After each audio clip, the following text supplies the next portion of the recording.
Sunday's NFL game between the New England Patriots and the Oakland Raiders was no contest. The Patriots dominated, as God intended.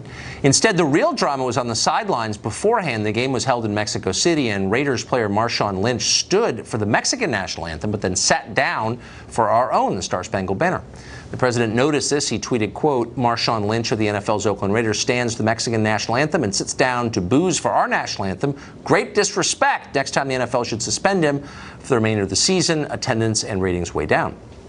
Anthony Tall is a lawyer and sports agent, and he joins us today. Anthony, thanks a lot for coming on. How you doing, Tucker?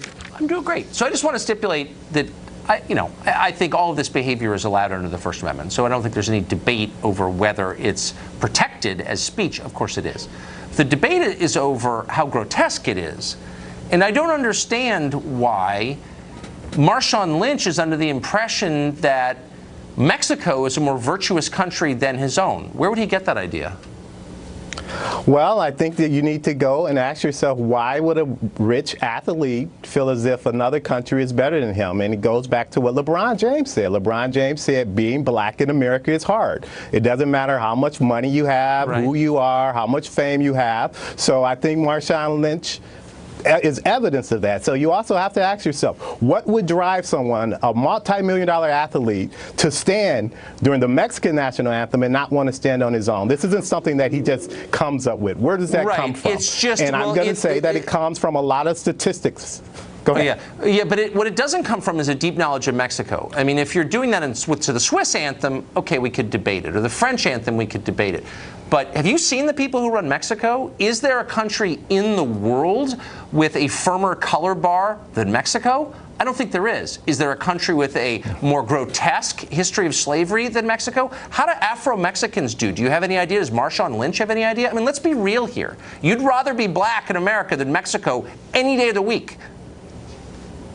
Well, I think Marshawn Lynch and a lot of black people might differ with you. They might say it's worse being in America than being in Mexico. Oh, really? And why would they say that? A lot of these athletes that travel around the world, they get treated a lot better in their perspective than they do here in America. That's why they say that. That's their experience. I don't think Marshawn We're not Lynch, talking about Afro.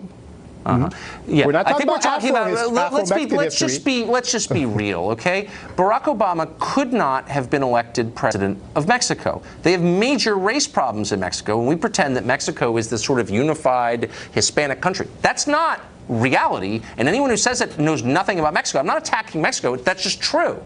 So I guess I wonder, like, does he know anything about Mexico? And by the way, how badly is Marshawn Lynch treated when he goes to dinner? Or do people yell at him at dinner? I mean, can we just be real for a second? This is ridiculous. Yeah, well, we're keeping it as real as possible. You just need to realize that Marshawn Lynch grew up in Oakland. He's probably seen a lot of police brutality, seen a lot of his friends get shot and probably injured by police brutality. And he's also, everywhere he goes, no one concerned about his wealth. All police see is dreadlocks a lot of times. So in Marshawn Lynch's mind, the way he's treated here, as opposed to when he goes to Mexico or Europe, is a lot better. You got to remember, there's a history of African Americans leaving America. And don't get me wrong, I love this country. There's a history of African American celebrities and athletes going all the way back to Josephine Baker in 1919, leaving this country for a better life. She went to Paris. Going to France. She went to France. She went to France. I'm very aware of that. She did not go to Mexico. Look, okay, here's the real point, that when you're a famous person who commands the attention of an entire country and has reaped such profound rewards to that country as Marshawn Lynch has, doesn't mean that you have to love the country, but it means you can't be as mindless as he is. You can't say something that's so stupid like, I would be treated better in Mexico. That's insane. Don't you think it's incumbent on him to maybe learn something before weighing in on a topic this divisive? Or no?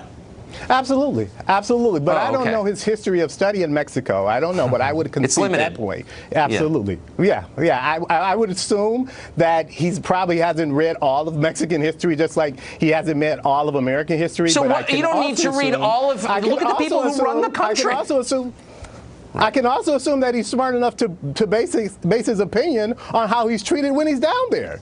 on how people talk to him, how he's received when he goes to hotels. Because it's not all about him, actually, and I know this is news to a lot of rich athletes. It's not all about you. There's a broader world beyond your experience and your reality. And look, the point is that gestures like this influence a lot of other people, and maybe they should be thoughtful and not reactionary and stupid like this. Well, I think he has a right, as you said, the First Amendment right to do what he wants to do. So I'm glad you attached with that issue. But he also has to be more concerned about the broader scope of the way African Americans have been treated in this country, so we can make it a better country. Good luck in Mexico. Nothing wrong with making this a better country. Yeah, well, he's not doing it. But anyway, thank you very much. I appreciate it.